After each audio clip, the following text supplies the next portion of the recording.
Good afternoon, everyone, and thank you for joining us today for this rules workshop. I am Amelia Boyd, and I'm the program manager for the Commission and the organizer for this webinar.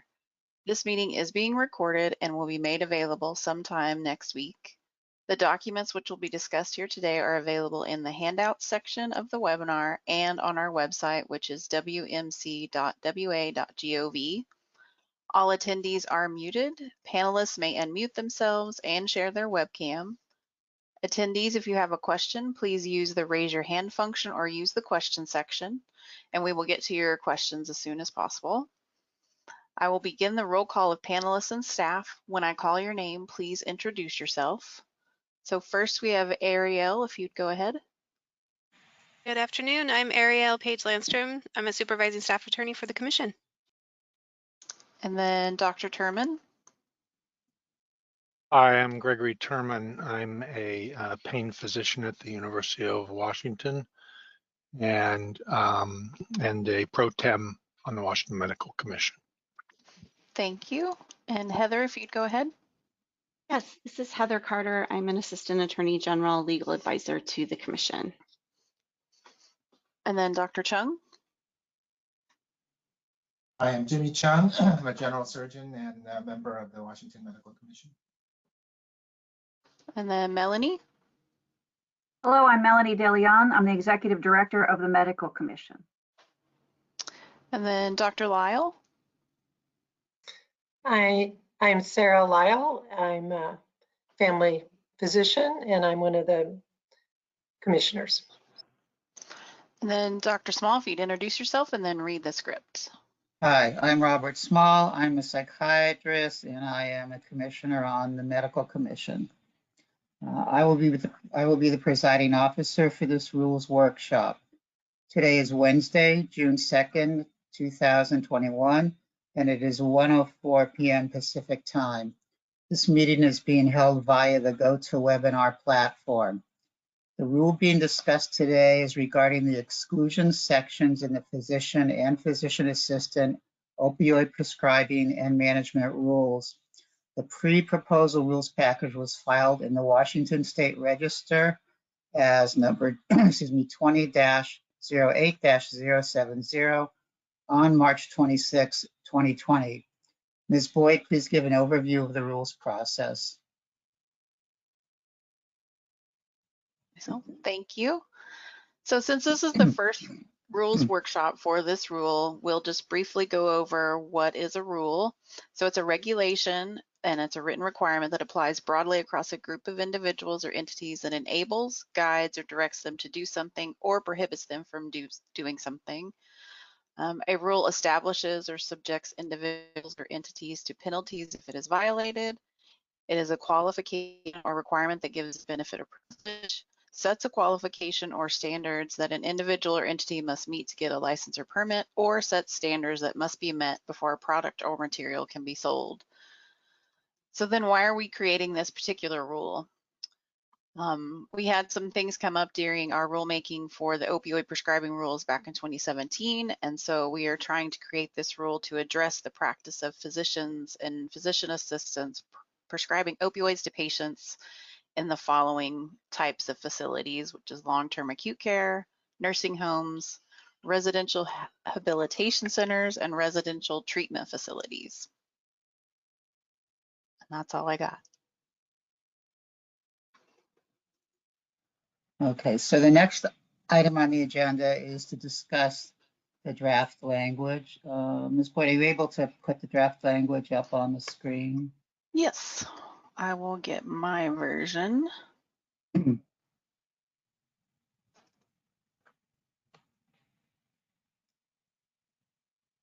Taking a minute to load. And as you're doing that, I think most of us are aware, but just a reminder that we are looking at adding some specific exclusions to the opioid rules. Otherwise, we are not proposing to change the opioid rules that have already been established and in place. Correct. Right, we're only addressing the exclusion section. That's all that's included in this rulemaking. So what we've done is we've done a draft where we're adding a section. Well, we're sort of reworking the draft. Let me make sure that you can see my screen. There we go. And we are reworking the exclusion section a little bit to add in some of these that we've had a request to add in. The acute care hospitals, I think those were included before, and then psychiatric hospitals. So we're just adding a few things to the list of patients that can be excluded.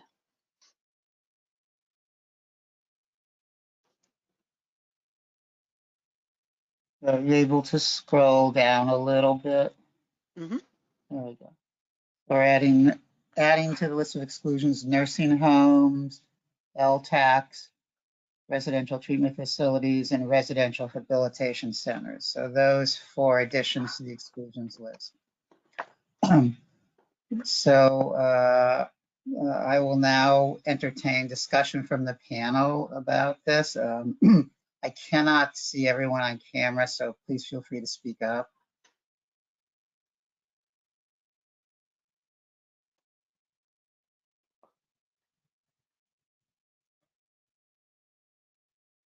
No comments. Are there any from the panel, any objections to adding these facilities to the exclusions list?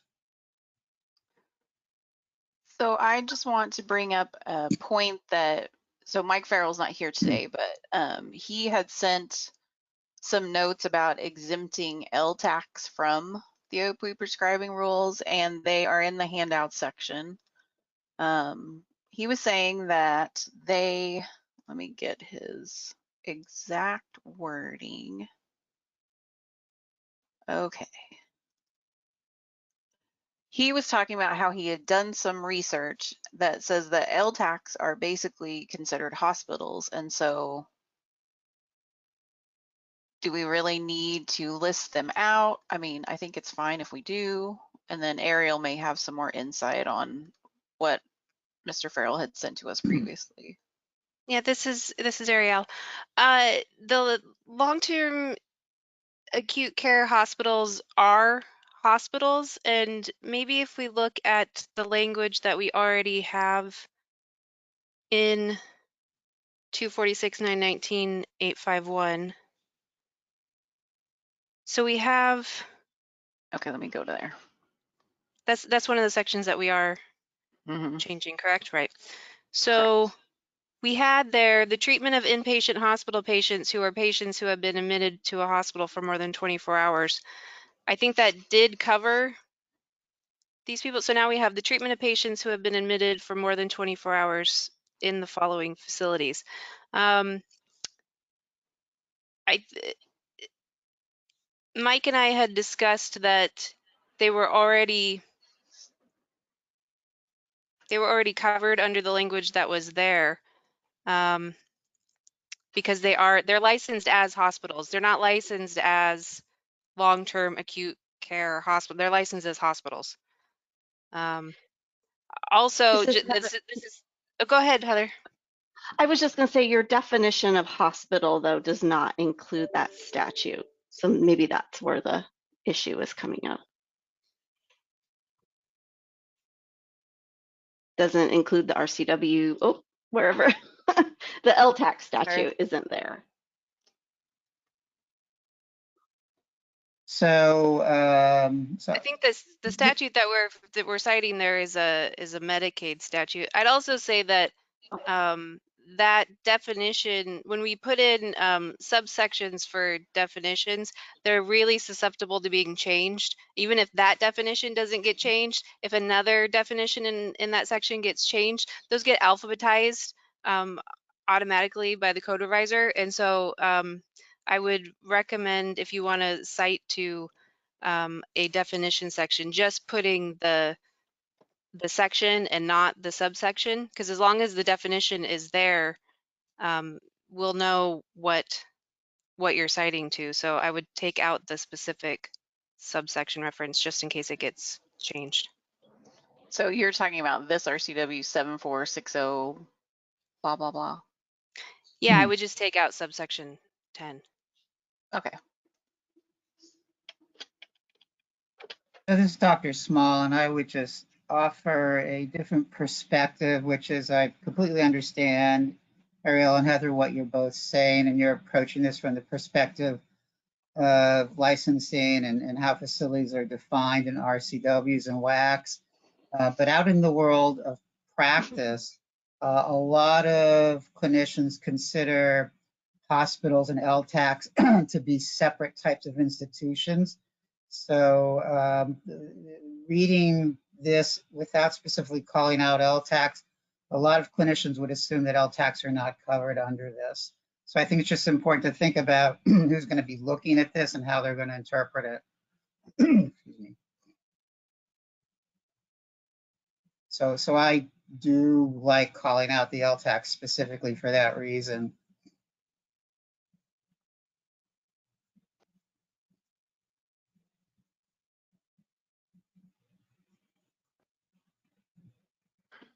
I would agree with Dr. Small. This is Greg Turman. I agree as well. That seems, just avoiding confusion. It's just one little extra avoidance of confusion. That's always good in a rule, it seems to me. I am a little bit concerned about keeping the 24 hours. There, I know that's left over, and it made a lot of sense in distinguishing outpatients and inpatients in a hospital. But when you add all these other institutions in there, really, my assumption is that if there's going to be an exclusion, they would be excluded from the time of admission to those other places rather than a 24-hour rule.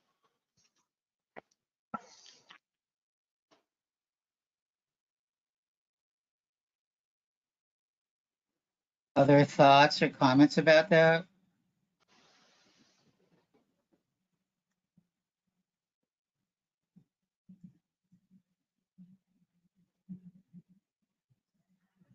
So, Dr. Turman, are you suggesting removing that phrase, who've been admitted for more than 24 hours?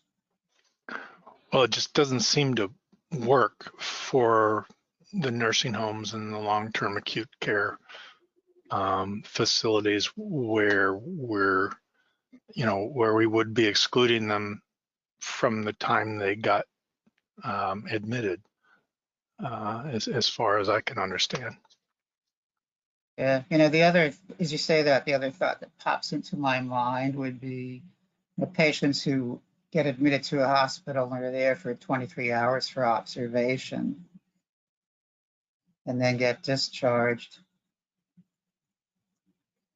They're pretty much excluded as well. Yeah, I guess I'm not understanding why the 24 hours thing is in there other than maybe for Medicare billing purposes. Because regardless of whether, even if it's like a observation or post-op patients, when you're in the hospital, you're being treated by physicians and nurses who are in the hospital.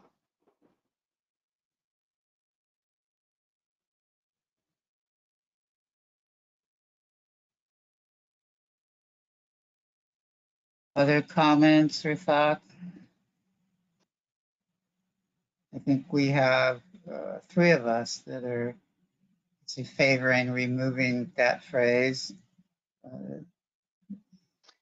So would it be better to keep 3 as that's what 3 is what's in the rule now, and then change the new language to just say the treatment of patients in the following facilities, and then just list the facilities so that we retain, I don't remember why it was important to have the 24 hours in there back 3-4 years ago. I don't remember either. Yeah.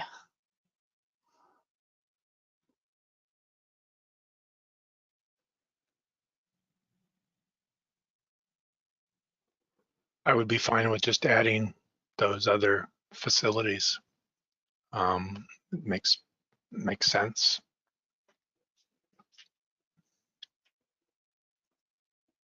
So just remove this red language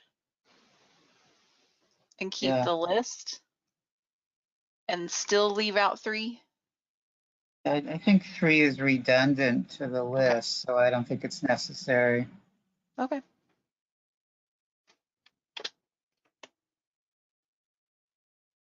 Is that better? I think so. How's that look to other folks?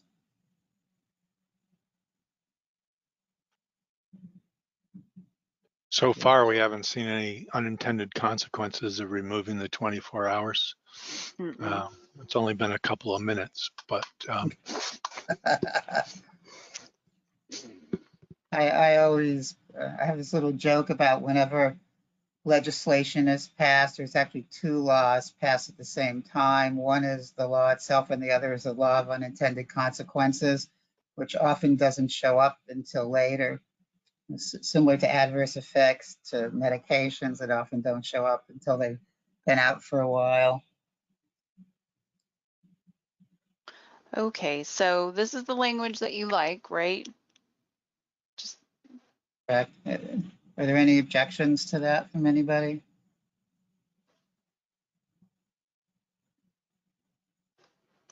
and then I think I need to remove this 7.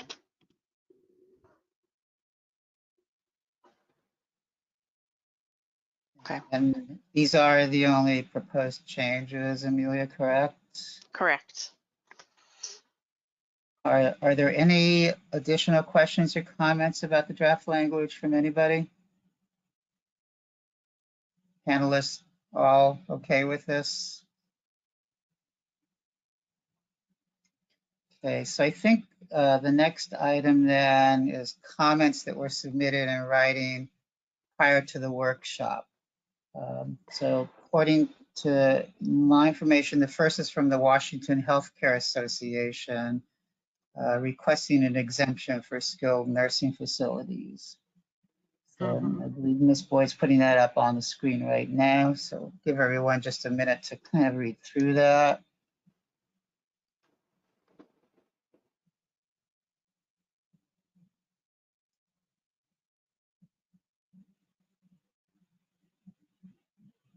I believe we've addressed that in the proposed revision language. So let's put this over there Yeah. and then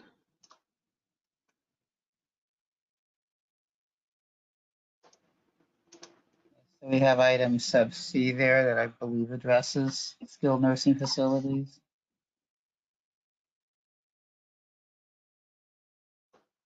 so my question is, since I don't know, are skilled nursing facilities different than nursing homes?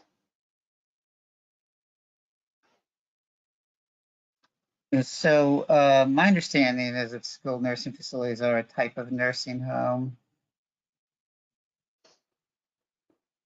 This Well, is Ariel. under section C, it says nursing homes and nursing facilities are defined in WAC 388-9700001. So is that fall under the SNFs that are being referenced in that letter? Let's find it. This is Ariel. Mike Farrell and I looked through the RCWs and the WACs. I think skilled nursing facility is a Medicaid and Medicare term, but I do believe that they would be covered under this subsection C. But yeah, Oh, okay. we can look to see what 388-997-0001 is, but Yep, skilled nursing facility doesn't actually appear that many times. Yeah, there it is. and that's the WAC it's referencing, is that 388-97-001.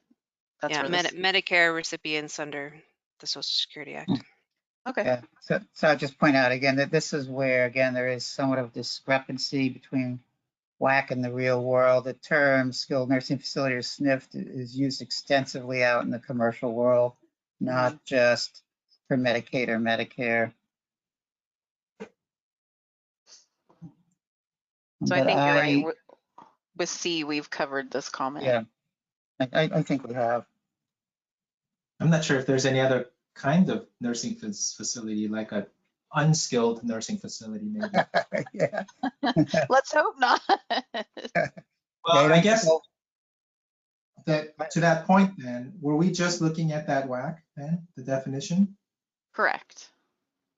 In that definition, it says skilled nursing facility. So why not say skilled nursing facility in, say it says skilled nursing facility there.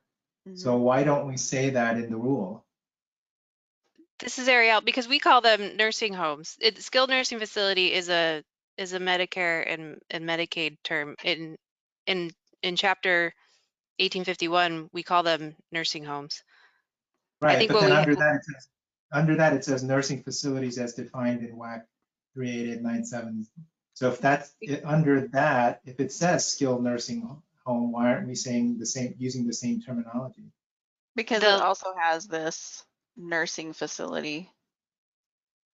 So that's we're the covering rule. all of it. Yeah, but the licensed entity in chapter 1851 is nursing home.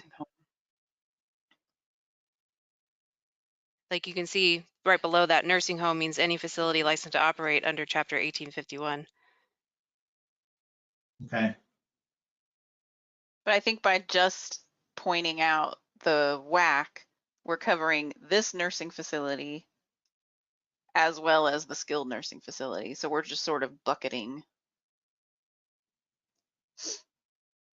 Unless you Okay. want to be specific in the rule.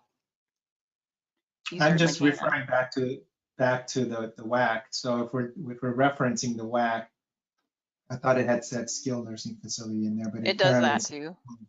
Yeah. Let me put it over here.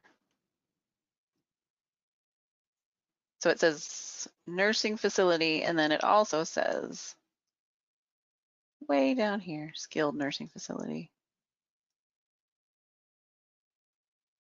Well, and under where it said nursing facility up there, it also said the residential rehabilitation center, which I think is on the next page. It certainly is. That is a good point. See residential rehabilitation center. So that's included in there as well already. Mm-hmm. I would just again encourage us to be mindful of how folks outside of the state system are going to look at this. And that's why I think it's helpful to call out the different types of facilities separately rather than lump them all together just because they happen to be in a WAC. And this is a different WAC number, right, than the one up here. And this WAC for residential rehabilitation centers is a much longer, it's a very, it's a longer definition and it's pretty specific. Okay, yeah.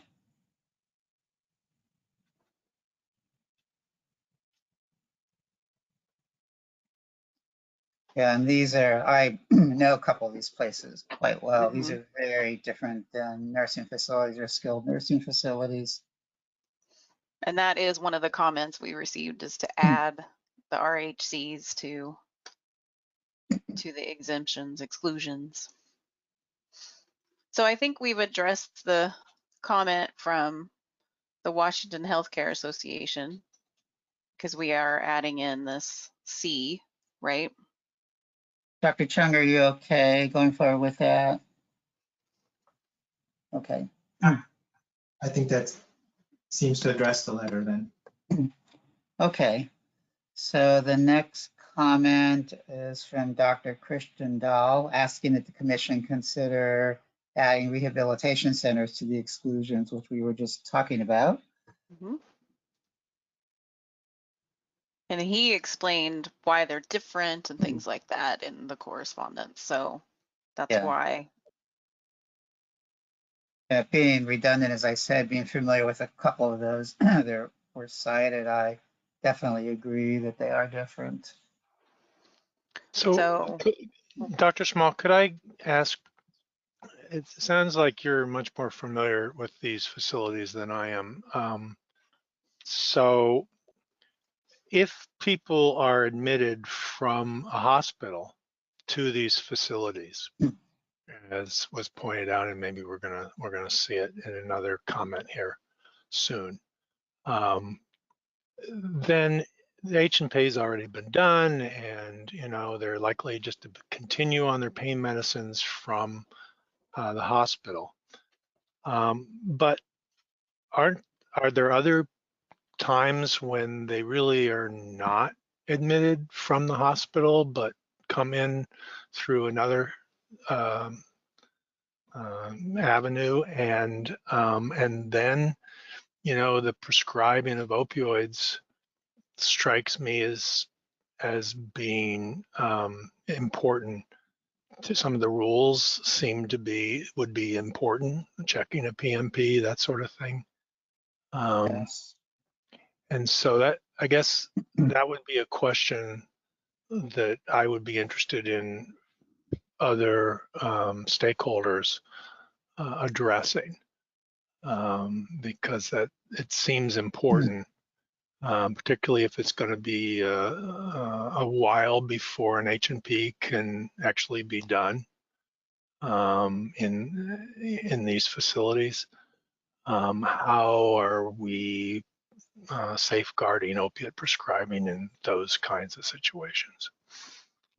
So I think that's a really excellent point and worth discussing.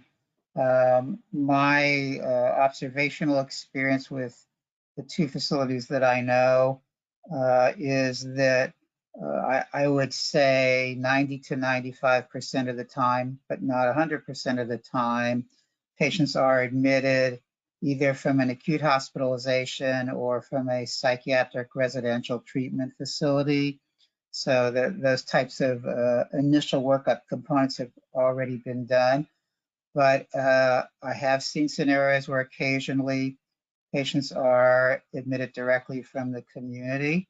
They may be patients that have previously been at the facility that the facility knows really well, who are having behavioral discontrol problems, and the facility may agree to admit them directly from the community. So there's no 100% guarantee that every patient that's admitted has had an adequate workup prior to admission. Again, the large majority of my experience have been, but not 100% of the time. So Okay, maybe given there'll be other comments here that we're going to go over that will be related to this issue. But it is something I think worth thinking about. Is there anything in the WAC that you pulled up a few minutes ago, Ms. Boyd, about these facilities that specifies any type of workup that has to be done at the time of admission? So the WACs that we're referencing just define these locations. Like this one defines the RHC. The other one is just definitions for, let's see, nursing homes. Right. Yeah, the one you have up is the one I was referencing. Yeah, that's it. I don't know how practical this is, but could we add something to the residential rehabilitation centers that if appropriate workup has not been done, or if the patient is not directly transferring from a facility where an appropriate workup had been done? Heather?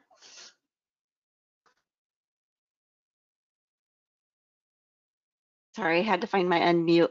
I think it's possible to do that. You might want to pull, if if you're going to do that, pull the habilitation centers out from under 4, make a 5, and add that caveat that you're talking about, you know, not admitted from the community or admitted following, you know, treatment at blah, blah, blah, something like that, just to make it a little more clear that that one does have an extra limitation on it.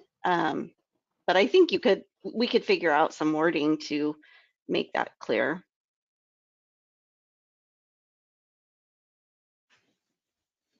Dr. So would we Turman, what just, are your, oh, no, go ahead, please. well, I was just going to ask, would we pull E and F and put them under a new 5, or just F? I think just F. Okay. Well, that was going to be my question. Is there ever a Hmm. time when people are admitted to the residential treatment facility that they aren't coming from another facility where they've already had evaluation? So, so in the behavioral health world that I live in, patients always get an initial workup at a residential treatment facility that includes history, physical examination, labs, et cetera.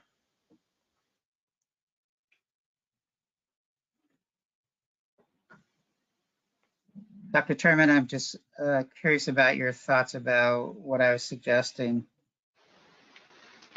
Well, I had thought about that as well in terms of any of these non-hospital facilities.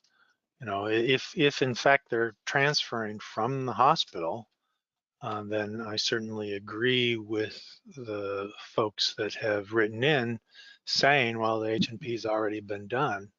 So it doesn't matter if it's going to be several days before a new one's going to be done at the facility. But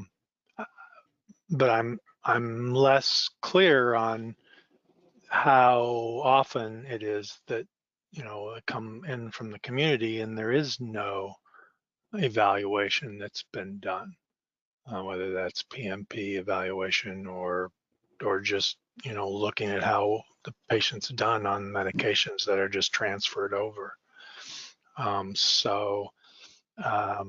Again, that's not something that I'm an expert in at all, obviously, and so maybe some of these comments that we're going through will address this. I just didn't happen to see any when I reviewed the packet. Or So maybe for those of you that are more familiar with nursing homes than I am, are there situations where patients get admitted to nursing homes directly from the community instead of from the hospital or from an LTAC?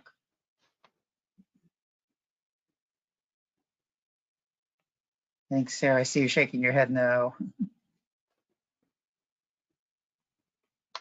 I can't say that's really my arena, but I can't think of that would be very rare. I think most people are usually coming from a medical situation, or else they're being transferred within a organization to a higher level of care. Okay.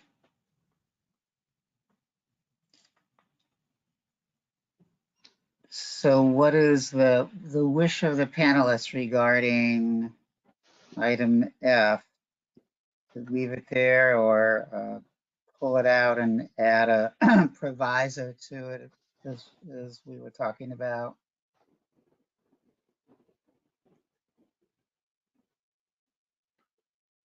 so I would just recommend that we go forward in looking at the comments, and I won't forget this issue if Right. we get to the end and there's no input from the comments regarding this, then we could think about wordsmithing something there. Okay, that sounds good. Yeah, you will be the keeper of that, Dr. Turman. Thank you. So let's move to the next comment, which is from Dr. Tran. Dr. Tran asked the commission to include residential treatment facilities in the list of exclusions.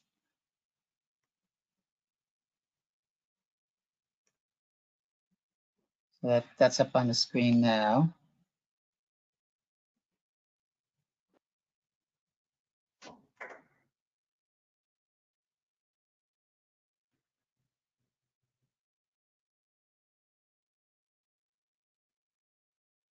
So Ms. Boyd, I assume there's a WAC somewhere that defines residential treatment facilities.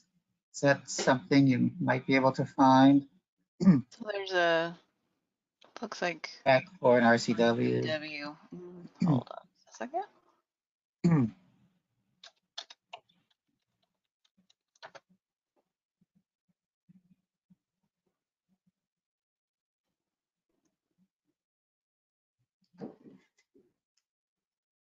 So it's in the middle of the screen, number 7. Yeah, so this is referring then to the types of residential treatment facilities that I work with, which are psychiatric or substance use disorders. And again, it was, as I said before, it would be highly unusual to not have an initial workup on admission to a residential treatment facility.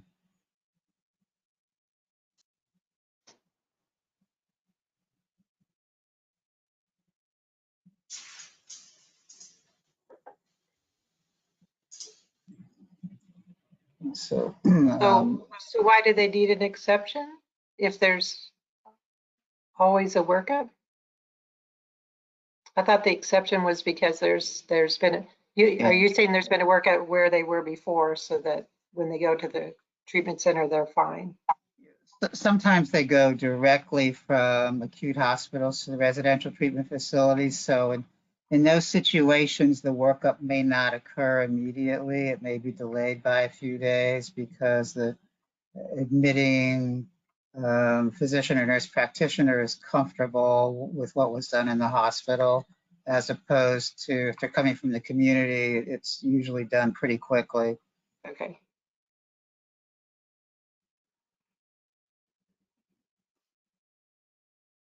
So I am personally comfortable with the exclusion as is, but definitely open to opposing points of view.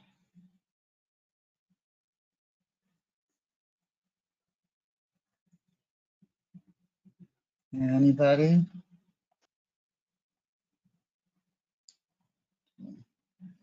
I'm fine with that. So, Ms. Boyd, are there any other questions from attendees that have not been addressed? No, there's no questions and no hands raised. Okay. So I think then let us go back to the residential Yes. rehabilitation centers issue. And what do folks think about that at this point?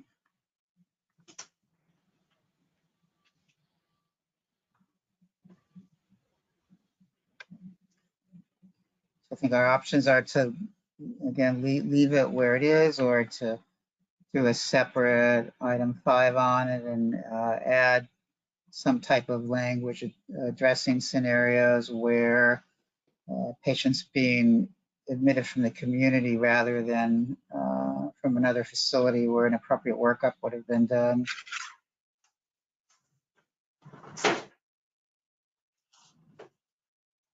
Seems like that would make it more clear. If the number's not 0, if it's, then that would make it more clear to put it, add that phrase.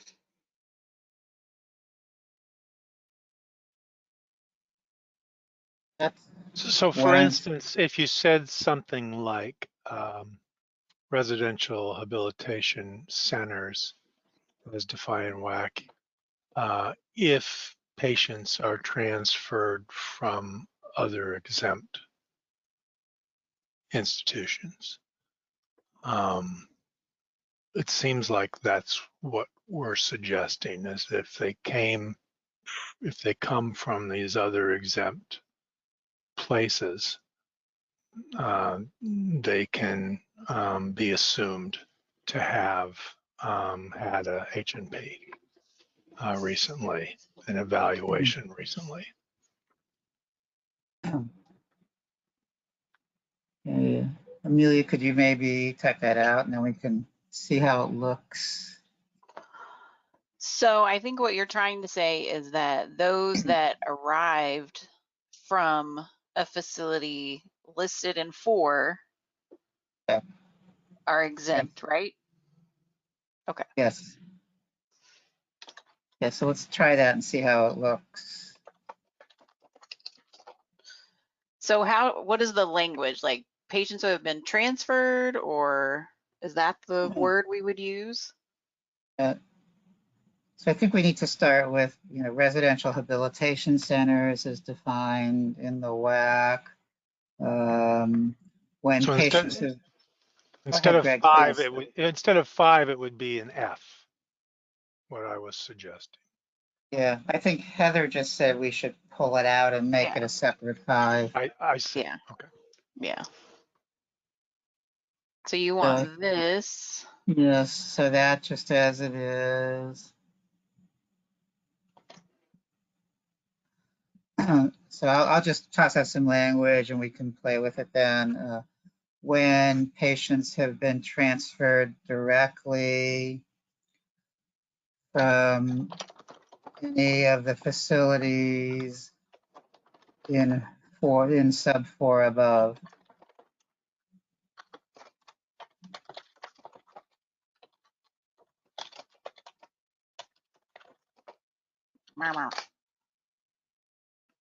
So just as a start, everyone please feel free to suggest modifications to that.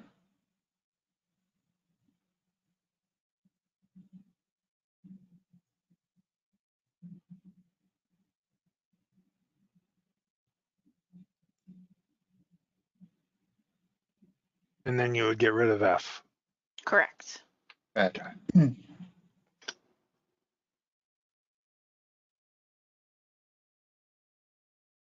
I think that captures it. And again, it's just a question of whether anyone wants to do any wordsmithing.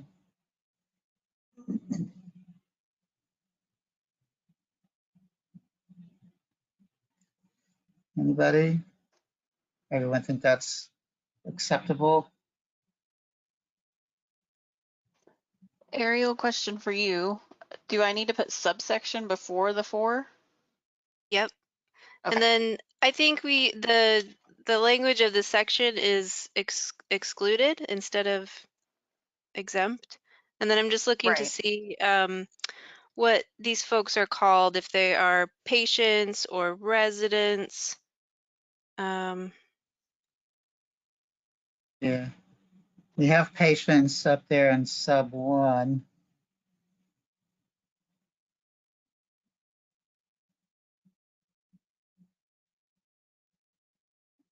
And in 4. And the new 4. So I think patience is good for consistency.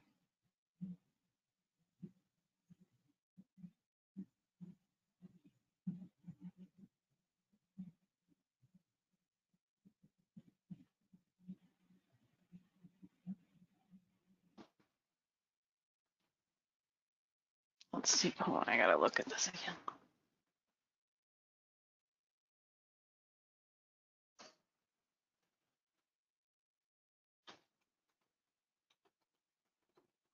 So since sub new 5 was part of this, which started out the treatment of patients in the following facilities, should we start this with, oh no. Because we can't exclude the center, right? Because we don't have authority over the center. So we should say, I think that's why I was trying to start it with patients who have been transferred. Is it too clunky if you just use the same phrase, the treatment of patients in residential rehabilitation centers?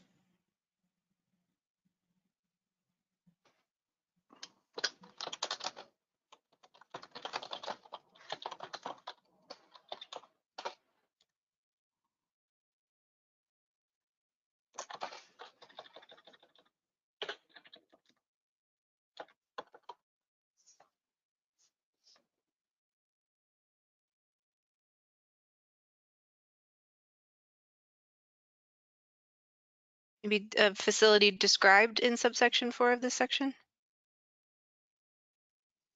Describe. I like that.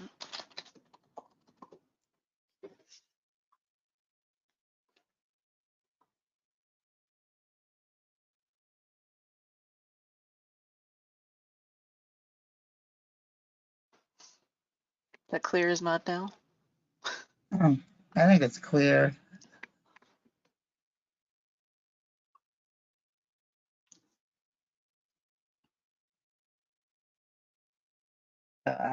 I'll get real picky and say I don't like describe because we're not describing any of those facilities. We're just listing them. I would probably do facility listed in subsection sub 4. Again, if that's pretty picayune. That's why you're here, Dr. Small.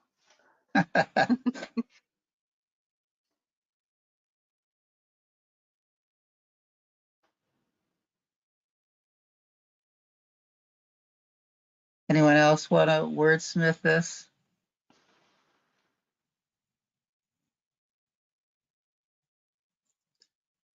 Okay, so I think then we can move on. So I think one of the questions that Ms. Boyd brought up about patients versus some other, the letter from Dr. Dahl referred to the folks as clients. Yeah, Ariel brought that up. Oh, yeah. Oh, I'm sorry. It was Errol. So again, in terms of wordsmithing, we just need to know whether that happened to be in the letter or is really how folks are referred to in those centers. Yeah, so I see a number of different terms referring to folks that those of us who are physicians would call patients, including clients and guests and others. So I think that that gets into discussion of how we want to define those individuals. It is my subjective opinion that most of us who are physicians prefer the terminology patient to clients or guests or residents or other such terminology. I don't see a lot of value in debating that. Okay. I've seen the term customers also used sometimes. We certainly can, but we're not going to get 100% agreement on that in the provider community. So I think we have to just decide on the terminology that is our preference. And again, I believe that most physicians would prefer the terminology patients. Just simpler for me too. That's fine. This is Ariel. I think that that's okay because you are talking about people who are receiving opioids, and so they are actually patients in this context. When you look at the chapter regarding people who are in residential rehabilitation centers, it does talk about them as people or people with developmental disabilities.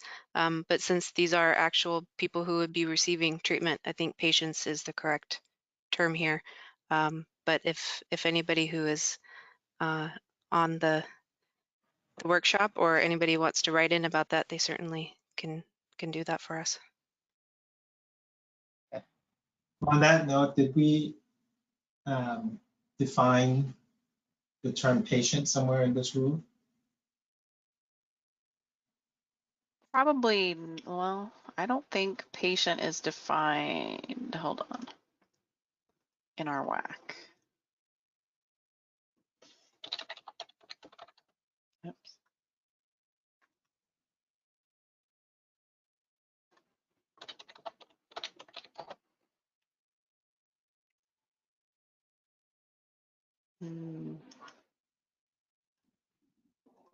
I don't think we do define it. We don't define it in the definitions. Mm-mm. Well, I don't know how important that is because I think we all take it for granted. We understand what a patient is. But to an earlier point, you know, there's all sorts of people out there using the term patient in a way that probably doesn't fit into a lot of these. You know, like a dietitian or a physician or a physical therapist or, you know, a psychologist or counselor may inadvertently use the term patient.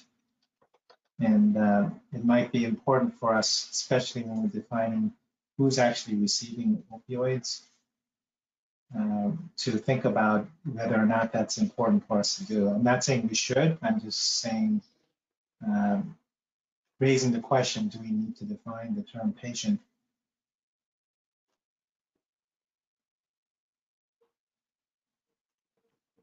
So, Well, go ahead, please. it's defined in, interestingly, in the medical records RCW, patient is defined there. I mean, would it be as simple as just referring back to putting a sentence somewhere early in the rule saying a patient is defined as whatever the RCW says? Possibly, but we can't do that as part of this rulemaking because this rulemaking is very specific to these two sections. That's it. Okay. We can certainly consider that when we revise either the physician or the PA chapter. I will make a note of that.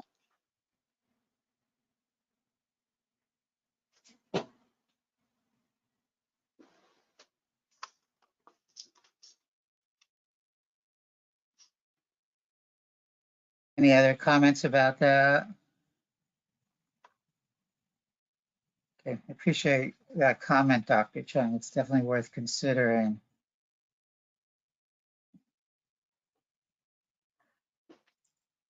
Are there any other comments or questions from the workshop panel about the proposed changes to the rule?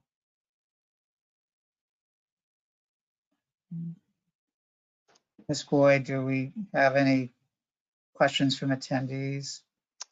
None. No hands raised, no questions. Believe, then you can go ahead and discuss next steps. Okay.